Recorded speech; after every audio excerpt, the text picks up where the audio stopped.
Hello, everyone, and welcome to the DMV Business Show. I'm your host, Otto Sevilla.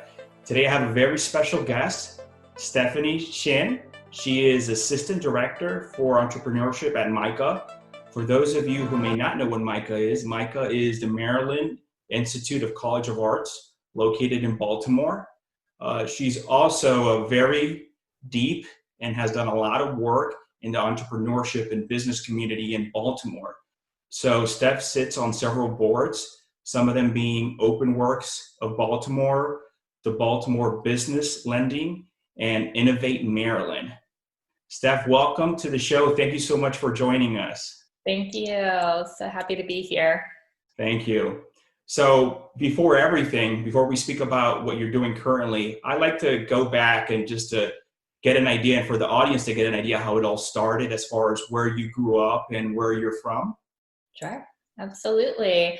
So currently, as you had mentioned, I am Assistant Director of Entrepreneurship at the Maryland Institute College of Art in Baltimore.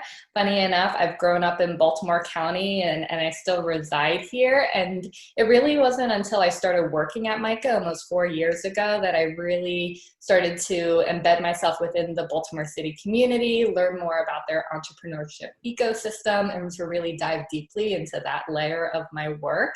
So that's been a really interesting opportunity for me.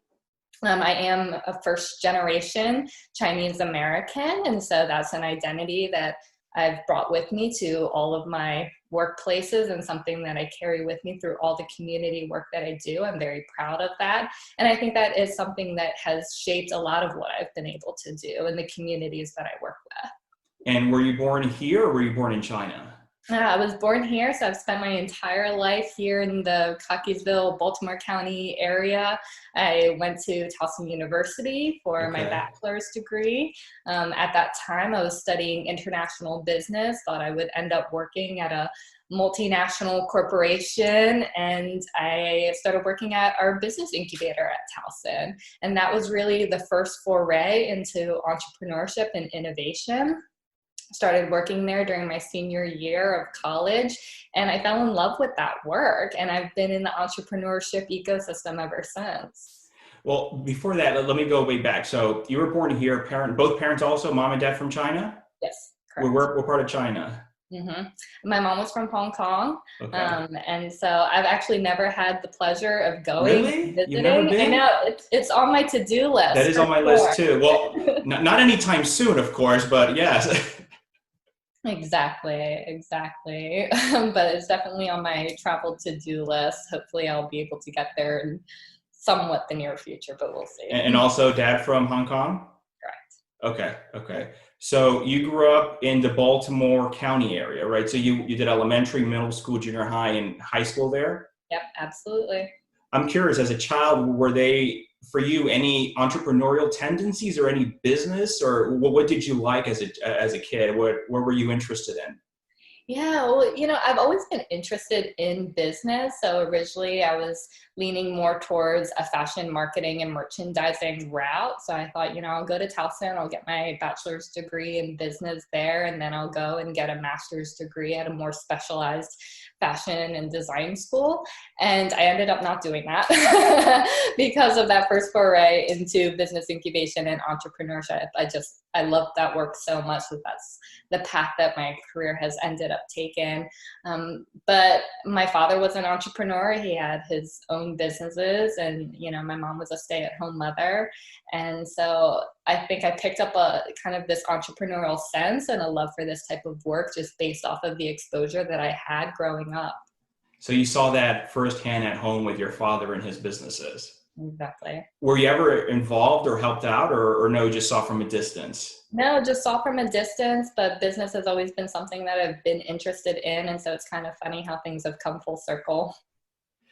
That's how it was a little with me. Well, I grew up here in the DC metro area, but I was not born here. And also coming from immigrant parents, my dad, when he came here, he obviously he worked in whatever he could, as well as my mother. But he would always tell me stories of my grandfather back then at home, as far as all the different businesses he had. And I think at a very young age, I've always had those stories and those thoughts. And he'd always mentioned to me, and my grandfather was successful back home with all the different businesses, but unfortunately, in my country, Communist Party came and we had to flee, and that's when we came here to America. Sure. But I see a lot, and it's not always the case as far as people who go into business, whether they have their own business or are running a business. I think there's always little hints in childhood that has an effect on them when they become an adult. Oh, absolutely. Absolutely. Even my grandfather, he was an entrepreneur as well when he came to this country, and him and Oh, really? Okay. opened up a Chinese carryout restaurant, and they had their 3 kids helping out and working after school and weekends and all of that. So if anything, it does instill a different level of work ethic and humbleness to everything that you do. And when your grandfather came to the Baltimore area? Correct. Okay. So then you go to Towson, and before then you're like, I want to focus in business, right? And obviously pursue possibly, you mentioned an MBA, or was that the goal? Yeah, and that's still something that, I think we're always learning and we're always expanding and challenging ourselves. And so that's definitely something that I still have in mind for the future. If anything, just to be able to have that type of self-fulfillment. And I think, when I started out at Towson, I was on a very specific route that I had in mind. And then I did a study abroad experience over the summer of my junior year. And that really changed a lot for me. That's what kind of led me down this path of wanting to go into entrepreneurship, specifically, interning at our international business incubator at Towson at the time, which has then since grown into an education technology focus. But I think when I think about those pivotal moments in my education, and that study abroad experience was certainly one of them for me. Where did you go? Sevilla, Spain. Oh, wow. Yeah. What a coincidence. That is, it's interesting. We had a couple of trips, my family and I planned this year. It was either going to be south of Spain. I've been to Spain, but only Barcelona as a layover.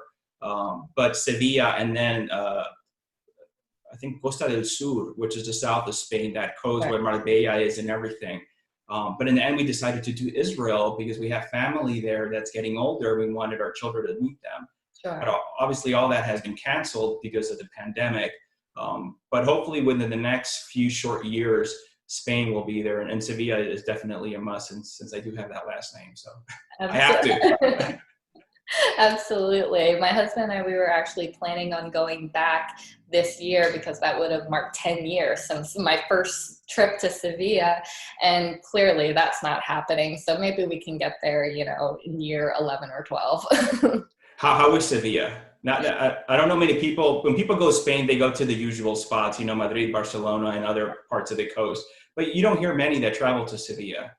Yeah, and it was beautiful. It was hot. I hear that a lot, depending on the time of year. Don't go in the summer. Okay. But it was incredible. The culture, the people, it was amazing. I went to Barcelona on a separate trip, which was also really interesting for its artistic values and, all the beautiful tourist sites. But Sevilla was so lovely. I was looking forward to going back. And so I'm a little sad that, I won't be able to do that this year, but we'll see.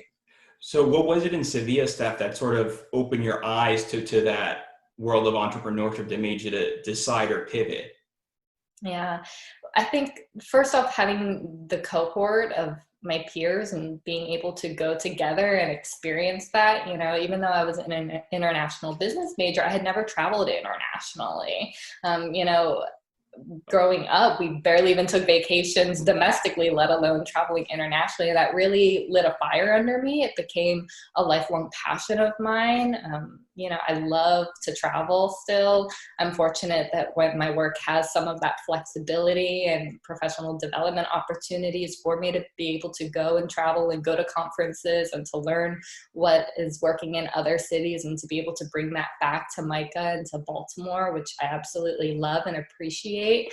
But just being exposed to a completely different culture, seeing folks so happy, seeing a different way of life, seeing a different way of working. They don't adhere to the strict 9 to 5 that we're used to. And yet they're some of the happiest people that I've ever encountered. And so if anything, it makes you look at that and think, that's what I want my life to be like. So it really did change a lot for me. Okay. So then you come from, was it a semester or a whole year there? It was a summer. Summer. The summer. Okay. So you come from the summer there and you decide, okay, maybe what was your thought back then once you returned from that trip? Yeah. Going into that trip, I thought this was my first international trip ever. It might be the only one that I ever get. And little did I know it would create this huge passion for travel for me. And so coming back, it's a different way of acclimating back home. You kind of feel sad about You miss that culture. being there. You miss that culture. It's reverse culture shock. You experience all those things. And fortunately, I've been able to stay close with a lot of the folks that, I had originally went on that trip with 10 years ago, which has been wonderful. And you get to reminisce about that. You see the photographs and you think, oh my gosh, I can't believe it's been 10 years already. But it changed a lot for me. I made a point to travel after I graduated from Towson, and I was traveling back and forth for a couple years before really settling down and doing the work that I'm in. And, it's all because of that study abroad experience, really. It all goes back to that one experience. So once you graduated from Towson, did you take some time off for that travel, or did you find a job somewhere and then within vacation time, that's when you sort of continued to experience to travel abroad? Or Yeah, I was basically traveling. I decided that after school, I wanted to be able to use that time to just travel, because I kind of thought, well, it's either now before I really launch myself into a career, or I can wait until I'm retired. And that did not sound appealing to me at all. I was like, I want to travel right now. I want to do it. And so that's what I did for a period of time. And I stayed very close friends with the folks that I was working with at the incubator.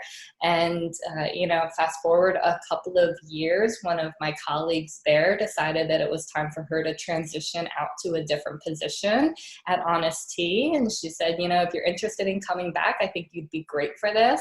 That was when the incubator was shifting from an international business focus to an education technology focus. There was a change in leadership. She was leaving. And so she said, I think you would be great to come back because you already have a working knowledge of the incubator. They're looking for somebody to come back into a program coordinator and program manager role. And so that's how I came back. And ever since, I've been deeply embedded in this work. and this was in Towson, correct? Mm-hmm. Correct. Okay. So at Towson there, your role was what exactly? Yeah, I started as a program coordinator. Well, back when I was still a current student, I was there as a part-time office assistant. That was my first job ever as a student. And then when I came back a few years later after traveling, I came in as a program coordinator. So running their business plan competition, daily operations, working with our incubator companies, all of that. And eventually, we moved spaces, we grew our incubator portfolio, we started a student launchpad initiative, which was specifically geared to student entrepreneurs within Towson. And then that led me to this role at MICA. Oh, wow. Okay. How long were you at Towson for before you? Yeah, about 3 years. Okay. And now at MICA? Yeah, almost 4 years. It'll be 4 years in September. Oh, wow. Okay. And similar role as well in MICA? Yeah, and so at MICA, I'm assistant director for entrepreneurship. And so originally when I came into that position, they had built out somewhat of a framework for an entrepreneurship co-curricular program, which consists of our Upstart Venture competition. It's $100,000 in grant funding that's open to graduating students as well as to our alumni 1 year out. And then they had done some co-curricular one-off workshops. And so I came in with this framework of what entrepreneurship looked like at MICA and have really been charged with a task of being able to expand that and to be able to scale that impact and work with our students. So I do a number of programmatic things, but also direct one-on-one mentoring and advising with our students and alumni. So these are students coming to you, Steph, and they're saying, hey, Steph, I have this idea. Can you help me get from point A to there? Is that how it works? Or? Yeah, we really see a whole span of ideas and industries and interests. So everything from the student who has an idea and they're not quite sure how to translate that into a formalized business, to alumni who have been running a business, a small business, a side hustle, a freelancing gig, whatever it might be, and they're looking for support or resources, or maybe there's a particular obstacle that they're butting up against. And so it's been really interesting to be able to work with students who, even though they have an art and design background, they have ideas and entrepreneurial ideas that really run the gamut. Wow, that's interesting. Well, and I'm sure I'm sure it's hundreds by now as far as different students or business owners that you've dealt with from starting at Towson to now MICA, right? Mm-hmm. What have you noticed? Because unfortunately with businesses, the majority do fail. With time. So some of them do succeed, but the majority do fail. So what have you noticed in your roles here with both institutions, Steph, as far as what makes that entrepreneur or business person successful and continue to thrive and continue to grow? Yeah, absolutely. I think what stands out to me is a level of persistence and grit. I think especially because a lot of schools have an entrepreneurship or innovation center or a major or some type of entrepreneurship programming, entrepreneurship has somewhat become glorified. And I think for the students, they do need to understand that it's not all sexy all the time. It's not going to be an easy road. And, sometimes it's not the right fit depending on their personality or what they're looking to get out of the experience. So sometimes it's just not the right timing or not the right fit for them, and that's okay. I don't think every student necessarily needs to be an entrepreneur or needs to leave college with a business or a business plan. We certainly need our share of innovators within organizations or entrepreneurs. And I think that's just as valuable as being an entrepreneur and running your own business. But I think for a lot of people, they do see entrepreneurship as a vehicle to economic opportunity and upward mobility. So I think it is really important. But it's that persistence that, I think really is what makes some entrepreneurs stand out or succeed amongst others. Because like you mentioned, a lot of businesses do fail. It's not an easy road for sure, but just having that passion and that persistence makes all the difference. I remember the first time I was in college, I was in maybe early 2000s. I went to here, University of Maryland, College Park. Mm-hmm. And they have as you mentioned, all these colleges now have these entrepreneurial programs.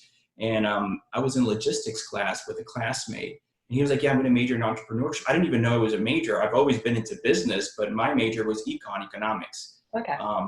And I'm like, okay, that's interesting. So he was like, yeah, the university's helped me develop I think it was an energy drink, if I remember correctly.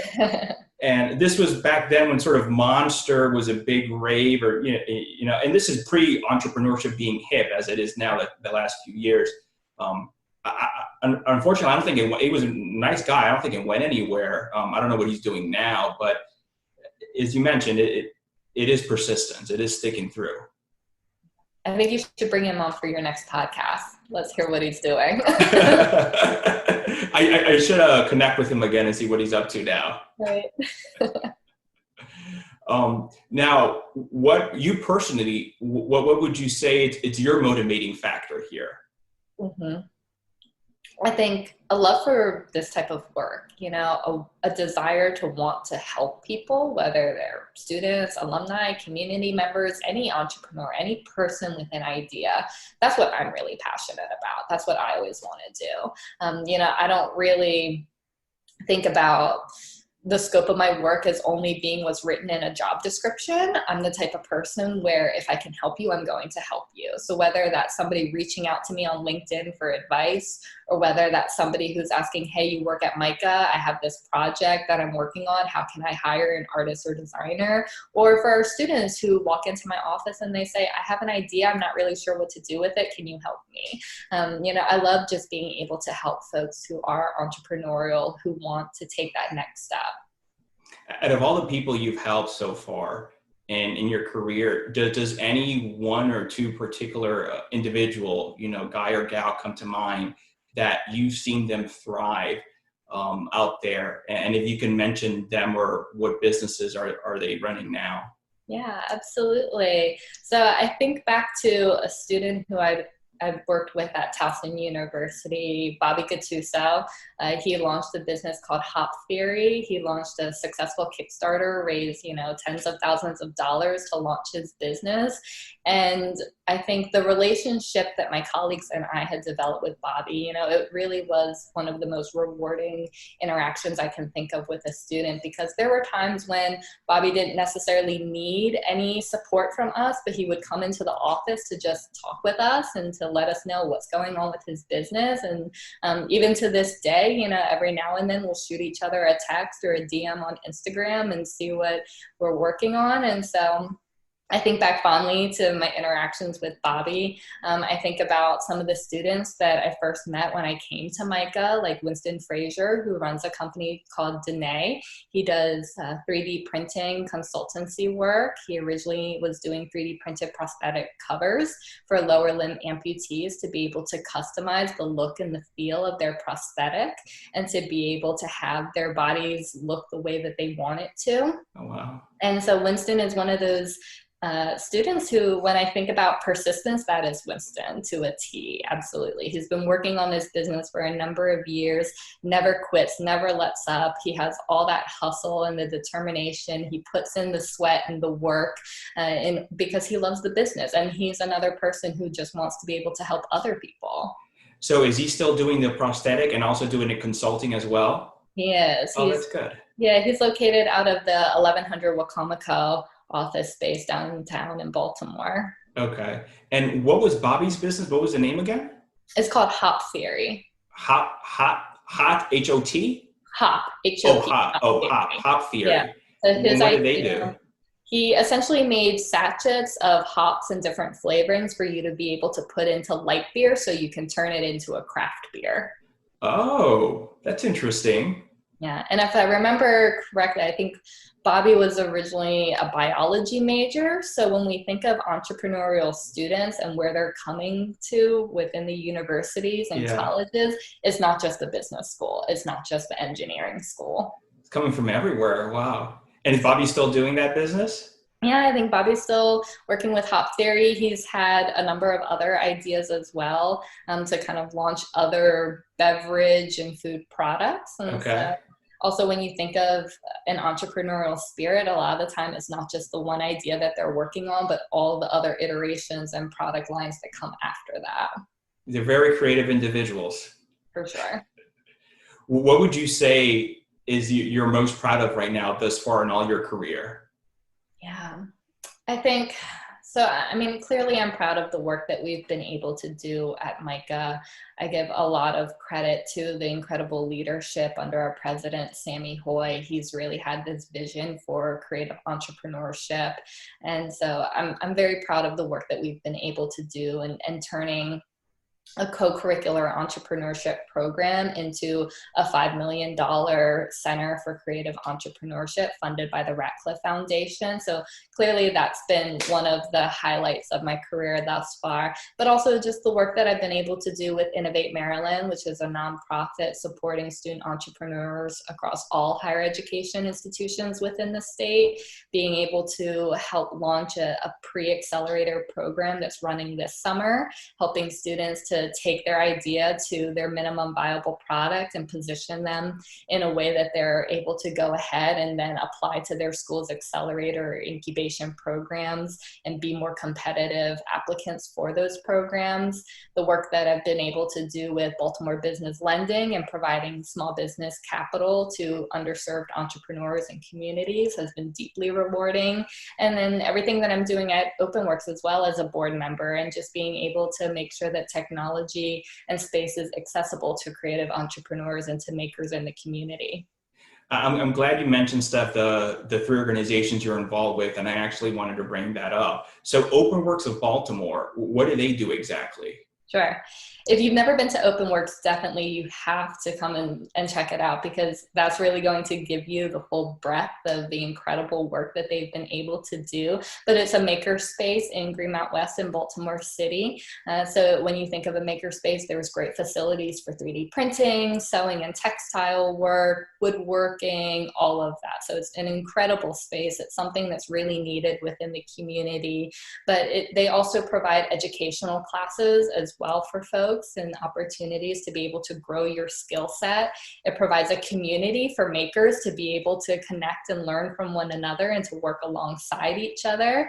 And also, Openworks has been an incredible economic development opportunity for the city, and being able to train young people in new skill sets to be prepared for the workforce and job opportunities where, you know, there are so many opportunities where you don't need a 4-year college degree, but there are so many trades and crafts that you can be better prepared for and have a specialized skill set for.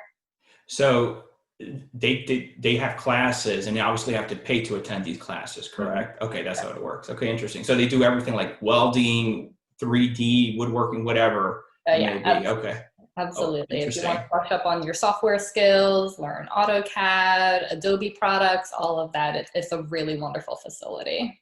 Okay. And then you also mentioned Baltimore business lending. I'm sure just the name, you're lending to business owners in the Baltimore area?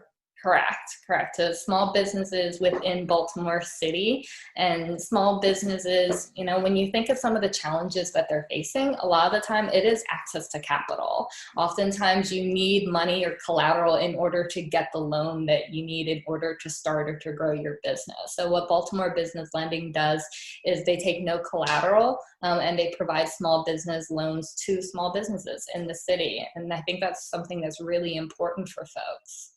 That is important. Now, since they don't have collateral, is it just based on the individual's personal credit, or what are some of the requirements that they have? Or I'm sure they have maybe different programs. Sure. So there is obviously credit check and all of that that's involved, but there's also technical assistance. So folks who are interested in getting a loan from BBL, they can go to a variety of technical assistance providers within the city and get that one-on-one support and training that they need to formulate their business plan and their growth plan in order to apply for a loan. Okay. So they don't themselves give the loan then. They just connect you to someone else? Is that how it works? No, we do provide the loans. Oh, you do? Okay. Yeah. And there are certain requirements as far as years the business has been established, or it can be a startup, or? Yep, it can be a startup. So we have a few different categories of loans. So we have loans for startups, and then we have loans for more established or emerging businesses from, you know, $50,000 and up type of loan ranges. So we provide the loans, but we don't provide the technical assistance. We use other incubators and support systems in the city to be able to provide that mentorship and one-on-one support. I understand. And what are typically the minimum loan amounts or the maximum that you've seen? Yeah, about $25,000 I would say is average of what a startup is applying for or what they're awarded. And we've had a lot of different businesses come through, everything from restaurants to service providers. I think that this is something that Baltimore City needs more of when we're thinking about how to create economic opportunity in an accessible, equitable way for communities. I think, you know, what Baltimore Business Lending is doing is really important work. That's great. That's great for those businesses in the city that may not know that this program exists. Yeah, absolutely. And also, you're involved with Innovate of Maryland, right? Mm-hmm. And what is that exactly? Yeah, Innovate Maryland is a nonprofit supporting entrepreneurs across all higher education institutions. So what we've seen at a lot of our universities and colleges is that everybody has their standalone entrepreneurship and innovation center, or their program, a business competition, something like that, an accelerator program. But our students, they really need to be able to connect with other students at other institutions. And so we created Innovate Maryland as a way to be able to support and nurture some of those connections, provide mentorship, provide other programmatic offerings to students. And that's really been a huge success in being able to bring students from different institutions together so they can work with one another, they can collaborate, they can learn from one another. Oh, wow. So this is all over the country as far as the connections that you're doing. Yeah, we're focused in the state of Maryland, so any higher education Okay. institution in the state of Maryland. Obviously, with COVID-19 and so many spring semesters being on pause or having to transition to a remote format, a lot of our students are no longer physically located in Maryland. They've had to go back home, and that's why we launched a summer virtual pre-accelerator program. So it's a virtual curriculum, totally self-paced for students. So if they are working or participating in an internship or doing a summer class, they can still participate and do this on their own time, whatever fits their schedule, but they're able to tap into peer groups and identity groups to be able to connect with other founders. Okay. Wow, that's nice. Now, dealing with all sorts of businesses, and I'm sure you get this every day, but what advice would you give someone, Seth, if they come to you and they have an idea for the business as far as what they would need? What's step one? Sure. Whenever somebody comes with a business idea, I'm always challenging them and asking them why. Why is this important? Why are you creating this? What are you looking to gain from the experience? But more importantly, what are you hoping that your customers and your stakeholders are going to gain?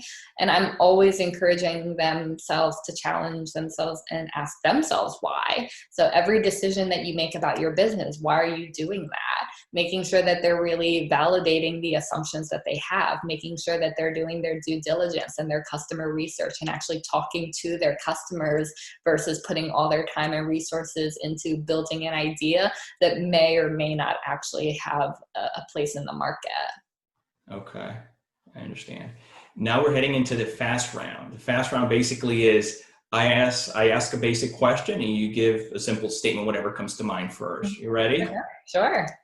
All right. So what would you say is your biggest challenge right now in your current role at MICA? Yeah. Biggest challenge, wearing so many hats. We're a small, lean team. I think that's not unusual for any type of startup or startup initiative. So wearing a lot of different hats and being spread a little too thin sometimes. But I never like to say no. If I can help you, I'm gonna help you. And you're always learning too when you wear so many hats. For sure. Yeah. Absolutely. What would you say you wish you would have known now back then in the beginning of your career? Yeah. Wish I would have known that COVID-19 was going to happen. Wish I could have been better prepared for a pandemic. I don't think many of us would have expected this. I know, right? It has been a good learning opportunity and exercise, though, to think about making sure that we do have that backup plan and that virtual plan to everything that we do, because especially on MICA's campus, we're highly relational. So we're used to doing everything in person. We're used to having face-to-face interactions with our students and in-person programming. So this has been a wake-up call for us to think about alternative methods of making sure that we're delivering this education and content to students. Have you done anything differently? Are you guys now going digital online like Zoom or Google or GoToMeetings, or Oh yeah, what has changed? everything has been Zoom.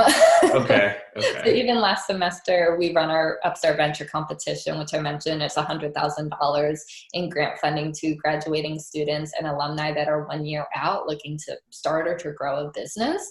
And when COVID-19 hit, we were about halfway through that accelerator process. So we went from meeting weekly in person with our cohort and having our mentors and our guest speakers in person to then having to transition fully online and being able to make that a seamless transition for them, and also understanding that for our students, this was just one facet of their life that was changing so rapidly. And we had to really think about how we can continue the competition and to continue celebrating them and bringing awareness to the great projects that they're doing, but in a virtual fashion. How has it been thus far? Do you notice has it gotten better as far as certain efficiencies, or how has that been, that experience? Yeah, I think it's been better in some ways. So for example, the culmination of our competition has always been a pitch and a demo day. And that's always been so much fun for people to be able to come and to see them pitch, to see what they're working on, to be able to physically see the projects. And clearly we weren't able to do that in the spring. We had to do an online version of that. So we typically do a $5,000 People's Choice Award voting, where attendees at the event can actually vote for their favorite venture to win a $5,000 prize, in addition to the $100,000 that our judges award to our winning ventures. But we had to transition that online. So where we typically would have a couple of hundred people participate in the voting in person, we were able to scale that and reach thousands of people. So wow. In some ways, it's been really wonderful and fruitful to be able to get more eyes on this work and to be able to celebrate our students that way. But then in other cases, it's also kind of sad to not be together in person celebrating all the work that they've put in, all the wonderful things that they've been able to accomplish. Our accelerator program is a 2-month program, so it's very intensive for them. So it's nice to be able to celebrate one another at the end of that. And unfortunately, we weren't able to do that. Are you thinking of doing something towards the end, hopefully when we all get out of this, maybe later this year or in person? Yeah, for sure. In the spring, we were thinking, okay, in the fall, we're going to be able to regroup and to celebrate. And it's not looking like this fall will be likely. So it might end up being maybe next spring or, during the summertime, which will also be a nice opportunity to not only celebrate them, but to be able to celebrate our next cohort from our 2021 accelerator. What have you heard, Steph, as far as MICA for the fall semester reopening, or have you heard anything yet? Or yeah, I've heard loosely through the grapevine. Okay.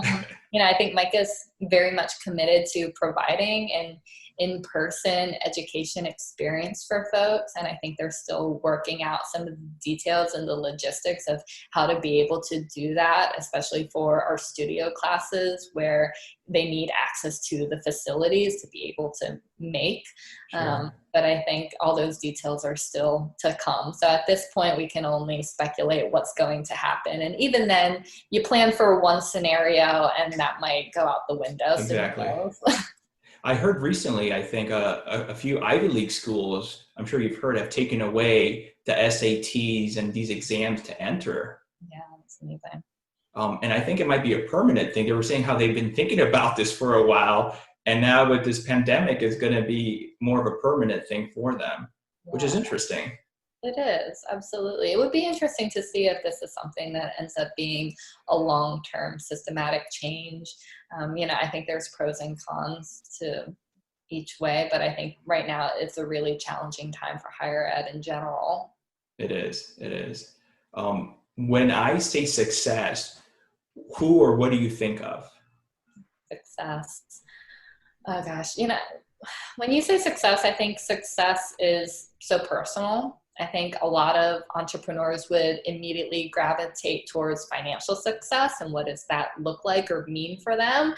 I think about success in, kind of a self-fulfillment way. So how does your work make you feel? Do you feel like you've done the best that you possibly can? Do you feel like you've made an impact in the ways that you've wanted to? So for me, that's what success means. And also recognizing that success for one person is not going to look the same for success for somebody else. And I think that's important for students to understand. I agree. It's very true, especially at a young age as students. Your focus is not very much on that, what you mentioned. It's more on the monetary aspects of things. And I think that's pretty much a large portion of students. But it is interesting because the people that I have been interviewing, the majority, if not all, have been, as you just mentioned, obviously it's important to be financially, well, or the financial freedom at one point, but all of them have been happiness or just giving back. Yeah. It's never just been number one has been money. Absolutely. I think being able to give back and to help other people, at least for me, is one of the most rewarding things. So that's what success looks like for me, but also, it's going to look different for everybody depending on where you are in your career, what your goals are, all of that. Clearly for you, you do that every day with multiple people. I try. Yeah. Who would you say has been your biggest mentor thus far in your career? Biggest mentor? I think growing up, my mother, for sure. Moms don't get enough credit. So thank you to all the mamas out there that are showing up, doing their best day in and day out. It is a thankless job. So thank you. And then also I think about Some of the colleagues and the supervisors that I've had throughout my career, I think about, my supervisor from Towson, Frank Bonsall, who, comes from a venture capital and an ed tech background, but has really been an incredible mentor to me. I think about some of my other colleagues at Towson who I'm still very good friends with. I look at all of them as mentors and inspiration as well. Okay. And I'm sure you've thought about it in the future, well, what does your 5 or 10-year plan look like? Sure. Where would you like to be? Yeah, I think continuing to help, obviously that's something that I'm going to try and do for as long as I possibly can. That's what really drives me. That's what motivates me. I think later down the line, I would love to get more into the investment side of things, because I think that is where you can scale a lot of impact. Education is a different way to be able to scale impact, but to be able to give funding to companies and entrepreneurs who look like us, people who are in underserved communities, people who are first generation, people who are, whatever. So I think being able to do more of that, to be able to change the way that investment landscapes look like and the way that they make their investment deals, that's one of my long-term goals. So more the VC world, the venture capital world. Yeah, absolutely. Have you thought about, because there's venture capital is such a huge industry, and as you mentioned, there are different segments, and even that, there are now funds that focused on minority or a specific industry or niche, or even just early stage seed funding, for example. Have you thought about where your interest lies? What are you thinking? Okay. For sure. And I think that's something that I'm constantly thinking about, because obviously we're living in a time where there's more demand and there's more calls for making sure that capital is equitable, making sure that it is accessible to different populations. And I think part of that is changing who the investors are and how those decisions are being made, and making sure that it's not just folks within those networks that are getting access to those types of opportunities. Okay. I see. You're thinking of staying local or maybe relocating elsewhere? Yeah, I love Baltimore for Okay. sure. This is home for me. I think there's so much potential within Baltimore. And I think if change is going to happen, I think a lot of change will be happening in Baltimore. But, of course, there are so many other opportunities out there that, I think right now it's a little hard to say whether relocating is going to be something that I'm looking to do or not. I would love to stay within Baltimore and help the community here, because that's where I feel my community is. I agree. I second that. You should definitely stay in Baltimore. There's obviously big hubs, as everyone knows, Silicon Valley, Boston, even DC has a pretty good hub. But I think Baltimore very much is. It has a thriving VC community with entrepreneurs and startups. But it'll be good to see them on the list as well. Absolutely. And I think we need to continue making sure that companies stay in Baltimore and that they're not lured away by those other cities where there are a lot more investment opportunities or opportunities for talent. Baltimore is a great, thriving community. And I think if we love where we are, if we want to see it improve, if we want to be part of that change, then we need to stay here. We need to make that happen. Who's done a great job is the governor of Virginia. As far as I've seen a lot of Silicon Valley, San Francisco firms opening their second headquarters. Forget Amazon for a moment, but other ones, opened up second headquarters in Northern Virginia, just because of the incentives that they're giving us. And I sometimes I feel sad because I feel Maryland's sort of falling behind, but hopefully that will change in the future. Yeah, it will. Yeah. Sure. So what do you like to do for fun in your spare time? Yeah, in my spare time, I'm a dog mom. So I have a little rescue named London who I obsess over. So, as much time I can spend with her, the better. I think that's one of the perks to working from home for sure, because we're just together all the time. So that's wonderful. Just have one? Yep, just the one. No number two or more? No? No, just the one. She's more than enough. And so love spending time with her. I'm still very interested in the fashion world. So I still try and keep up with all the trends, the latest trends, deals, all of that in fashion. So even though I didn't end up going that fashion merchandising marketing route, that's still something that I love to read up on in my spare time. You never know. Maybe in the future you can back up the next tech fashion startup or something. Maybe. Forget New York, it'll be Baltimore, the hub for that. Right. Yeah. So your dog, is it a mix? Did you rescue? Okay. Yeah, she's a little mix. We adopted her as a Labrador mix, and she never grew. She's about 17 pounds. So. Oh, that is not a Labrador. No, not at all. She's clearly more mixed than Labrador, but she's great. She just had her 7th birthday a couple of weeks ago, so we celebrated that. Oh, nice. Congrats. Thank you. Did you ever do the DNA test on her? No, and that's something that I've been meaning to do because I'm so curious to find out what the heck she is. I recommend it. We rescued a dog 2 years ago. They told us she was a boxer, and I grew up with boxers, so I was like, okay, that's great. She is a boxer and Great Dane, but I'm like, she doesn't have the Great Dane height. And then we did the DNA test, and it came back she was majority Amstaff, American Staffordshire Terrier, which is a type of pit bull, and then had some boxer and German Shepherd. But we love her. She's 70 pounds, 65, 70 pounds, so she's not a small dog. What I can do is, I always get it. I'll forward you because you can get a discount for those DNA tests. And I always get it. They're like, oh, if you know of anyone, send it to your friends or family members. So I'll do that just in case if in the future you ever want to do that. Yeah, for sure. I would absolutely love to do that because, whenever you walk your dog, if it's any type of mix, then it becomes this guessing game of like, oh, I think she's this. Oh, my friend has a dog that looks just like that. It's like, okay, sure. So we've heard everything from Lab to Chihuahua to Jack Russell to you name it, we've heard it. Do you have an Instagram account? I do. Yeah, I'm sure you have pictures of her, right? Yep. Okay. All right. I'll find you. I'll follow you so I can see. Maybe I'll take a wild guess. Who knows? I know, right? So yeah. I think we'll have to do the DNA breed test for sure. And we'll do a fun little pool to see what everybody bets she is. We'll see who the winner is. Right. So Steph, in the end here, where can everyone follow you if they have any questions or anything else? If they want to reach out to you, where do you recommend for them to contact you? For sure. Definitely feel free to connect on LinkedIn. Clearly, that's how we met. So I try and stay active on there. So go ahead and find me on LinkedIn, Stephanie Chin. You can also email me at schin02@mica.edu or stephanie@innovatemd.org. Okay. And I'll put all the information on the show notes as well. Steph, thank you again so much for your time. It was great. I had a fun time you and the show today. I appreciate it.